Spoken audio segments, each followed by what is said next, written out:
নমস্কার বন্ধুরা, সবাই কেমন আছেন? আমি তো ভীষণ ভালো আছি।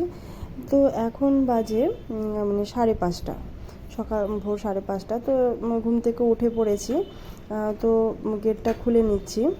আর তো আমাদের বাড়ি একদমই মেন রোডের ওপরে। তো দেখতেই পাচ্ছেন গেটের ওখান দিয়ে যে গাড়িগুলো যাচ্ছে। তো তারপরে উঠোনটা এবার ঝাঁট দিয়ে নেব। গেটটা খুলে নিলাম, তো তারপরে এবার উঠোনটা ঝাঁট দিয়ে নেব। তো উঠোনটা পরিষ্কার রাখছি। তো সকাল সকাল উঠোন ঝাঁট দেওয়া, তারপরে দুয়ারে জল দেওয়া, এগুলো কিন্তু খুব ভালো, বাড়ির মঙ্গলের জন্য খুব ভালো। মানে পরিষ্কার থাকা, এগুলো লক্ষ্মী মানে যেহেতু বাড়িতে থাকবে এইটাই সবাই চায়। তো এই জন্য দুয়ারে জল দেওয়া আর এখানে রয়েছে উঠোনটা ঝাঁট দেওয়া, এগুলো কিন্তু করতেই হয় প্রতিদিনের মতো। আর আমার কিন্তু বেশ ভালো লাগে উঠোনটা ঝাঁট দিতে। জানি না সবার কেমন লাগে, কিন্তু আমার তো ভীষণ ভালো লাগে। কারণ এটা যেহেতু একদমই প্লেন, মানে পুরো, মানে আমার উঠোনটা ঝাঁট দিতে বেশ ভালো লাগে। মানে একবারে ঝট করে সব পরিষ্কার হয়ে যায়। তো দেখতেই পাচ্ছেন ওই গেটের ওখান দিয়ে সব গাড়িগুলো যাচ্ছে। তো আমাদের বাড়িটা একদমই রোডের কাছে, মানে সারা দিন রাত মানে সেটা বোঝা যাবে না, সব সময় গাড়ি ঘোড়া চলেই যাচ্ছে। তো বেশ ভালোও লাগে। মানে একদম বাড়ির কাছেই একদম রোড। তো তারপর উঠোনটা ঝাঁট দিয়ে নিলাম। তো আজ অরিত্র যাবে স্কুলে, তো এরপরে অরিত্রকে ওঠাতে হবে ঘুম থেকে। ও যেহেতু ঘুমোচ্ছে, তো তার আগেই এই বাইরের কাজগুলো সব সেরে নিচ্ছি।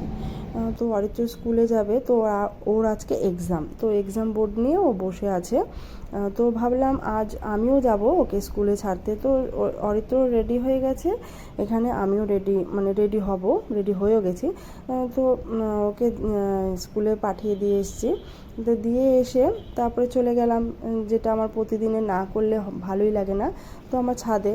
তো ছাদে চলে গিয়ে এবার ছাদগুলোকে একটু জল দিয়ে দিচ্ছি গাছে। তো কি অনেকক্ষণ আগেই সামান্য একটু বৃষ্টি হয়েছিল, তবে গাছগুলো মানে ভেজেনি। মানে ছাদটা হয়তো ভেজা ভেজা ছিল, কিন্তু গাছের গোড়ায় যে জলটা সেটা কিন্তু গাছগুলো পায়নি। তো তাই জন্য ভাবলাম একটু গাছগুলোকে জল দিয়ে দিই। তো ওদেরও একটু ভালো, মানে তরতাজা হয়, ভাল লাগে, আমরা যেমন সে তেমনই। তো তারপরে জল ঠল দিয়ে এসে, তো আজ এখন গেছে বড়মশাই আবার বাজারে, তো সেও চলে এসছে। তো এবার যাব রান্নাঘরে রান্না করতে। তো রান্না চলে এসেছি। তো এখানে দেখো ভাতও বসিয়ে দিয়েছি। তো ভাত প্রায় হয়েই গেছে, মানে আমি সেটা দেখছিলাম লাস্ট যে হয়ে গেছে কিনা, তো আমার মনে হচ্ছিলো হয়ে গেছে, তো এবার নামিয়ে ফেলবো। আর এখানে বসিয়েছি মোচা, মানে মোচাটা সেদ্ধ বসিয়েছি। একটু সেদ্ধ হচ্ছে, মানে সেটাও দেখছি যে সেদ্ধটা হয়ে গেছে কিনা। মানে দুটো একসঙ্গে করে ফেলেছি, মানে দুটোই কমপ্লিট, মানে হয়ে গেছে, ভাতও হয়ে গেছে, এদিকে মোচাটাও সেদ্ধ হয়ে গেছে। তো একটু মোচাটাকে একটু মানে ঢেকে রাখবো যাতে আর একটু নরম হয়ে যায়। একটু হলুদ আর সামান্য একটু নুন দিয়ে মোচাটাকে সেদ্ধ করে নিয়েছিলাম। তো তারপরে এখানে পটল আর আলুটা গোল করে কেটে নিয়ে ভেজে নেব। আর এই যে দেখতে পাচ্ছ মোচা প্রায় রান্না হয়েই গেছে।